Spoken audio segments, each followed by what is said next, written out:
Hello everybody, it is Adrienne Falcone Godsell, the Food Whisperer in Tampa, Florida, and I am here with Christy Slavin, Professor Posture. Hi, everybody. And we are here talking all things food related. So what does posture have to do with food? Everything. It really does. So Christy, postural alignment therapy, explain. Posture alignment therapy is an alternative method for dealing with chronic pain or movement limitations. If you have played golf in the past and you notice that you're no longer able to make par, as a matter of fact, you're way exceeding par because your swing just isn't what it used to be, you've got a lot of tight muscles in there that posture therapy can help you unwind and improve your golf game. Are you going to be Tiger Woods when I'm done with you? No, probably not. But can your golf game improve if you are dedicated to doing your exercises? Yes, it can. Okay. So as a holistic chef, I'm about all things food related to begin with.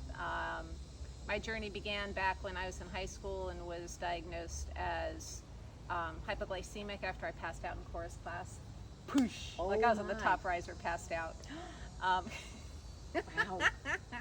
yeah, so when I went to the doctors, they had told me, they did the 4-hour glucose tolerance test. Mm-hmm. And the doctor said, well, your body was meant to be heavier than it was because I was a good, big Sicilian child. And then in high school, all of it went away because that's back when there was the Jane Fonda workout, and I was roller skating every weekend, and my best friend lived down the street. We were bike riding all the time. And my eating habits weren't that good. My parents had a deli, and so I always had food available to me. But when you can have ice cream sandwiches and french fries for lunch, or a hot fudge sundae and an ice cream sandwich and french fries for lunch, that's what I was doing. Well, yeah. Yeah. So, but yeah, and the doctor had told me that I needed to start having an eating habit of high protein, complex carbohydrates, or else my pancreas would burn out. I'm like, I don't know where my pancreas is, but I know I don't want to have diabetes and become insulin dependent. So I changed the way I was eating, and lo and behold, my weight maintained, and my energy was great, and I didn't have brain fog, and I wasn't temperamental as much as a 16-year-old teenager is going to be, right? Mm-hmm. But so that was the beginning of my journey. 25 years ago, I fell into natural foods quite by accident, and when I learned the direct connection between food and health via food allergies, and or just intolerances, that's where everything kind of fell into place for me. So I'm gluten intolerant / my body does better when I don't have glutens, because then I don't get bloated, I don't get inflamed, and I know that you're not able to have gluten either, correct? I am full on celiac, so no gluten. No gluten whatsoever, and there are a lot of serious consequences of having gluten for a celiac, such as A higher prevalence of intestinal cancer down the road. Some of the ones you mentioned, brain fog, extreme fatigue. Like you can't tell your brain can't tell your body to actually move. Kind of extreme fatigue. Lifting your arm is a Herculean effort. that's crazy. I see, and then I have another friend that is celiac also, and she'll just be laid up for days with nausea because she can't get that through its system. Because if you think about gluten, because it has glue in there, Mm-hmm. it binds in your stomach and in your gut, and it can't pass through. So, and I know that I've also read in different articles that both gluten and dairy act like opiates in the brain. They do. So that's where that comes into play then, where you were saying that you can't even move because the brain just can't communicate with the body at all. Nope.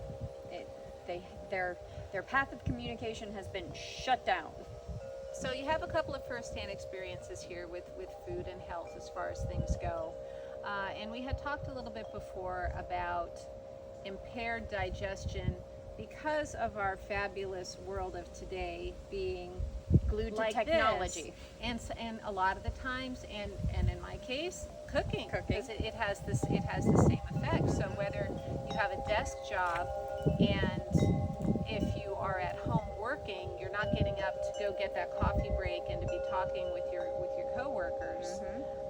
It does also, however, it does also give you time to stretch a little bit more, where people aren't going to look at you weird if you get up and you stretch when you're at your desk. Agreed. Right? Will they get up and stretch more? What I found from clients is that when they work from home, it's basically roll out of bed, grab a cup of coffee, sit down at the desk, if they have a desk. A lot of times it's just on the couch or on a coffee table, and they don't move again for 7 hours, 8 hours. They're just in that spot, and You get into that groove because you're working. And I think the work at home people really have a specific kind of discipline to be able to do that as well. So I'm not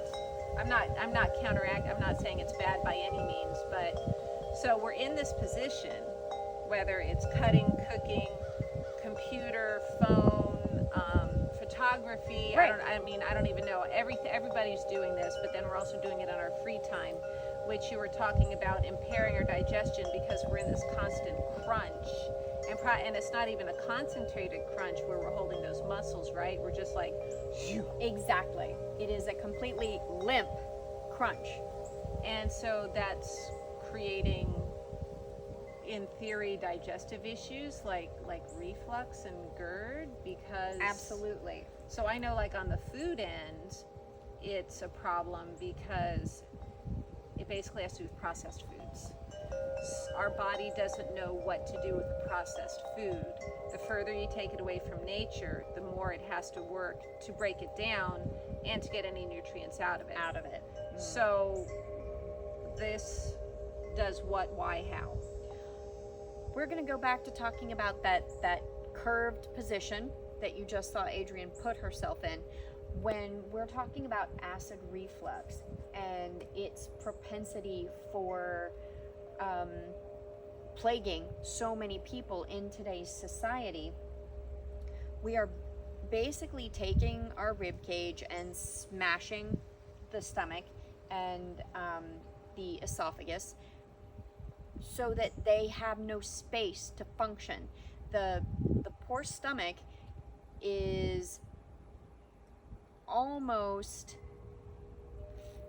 half, if not a quarter, of the size that it really could, should, would be if we were sitting up nice and tall. So when we're sitting like this, for example. So it goes back to like when our grandparents' days, or even in our days when we were kids, and we'd sit up straight. Exactly. Sit up straight at the table. Exactly. Don't slouch at the table. Because it improved digestion. When we're Then we talking didn't about have tummy aches. exactly. Oh. When we're talking about acid reflux, Uh, there's a sphincter, basically a valve that opens and closes to allow food into the stomach.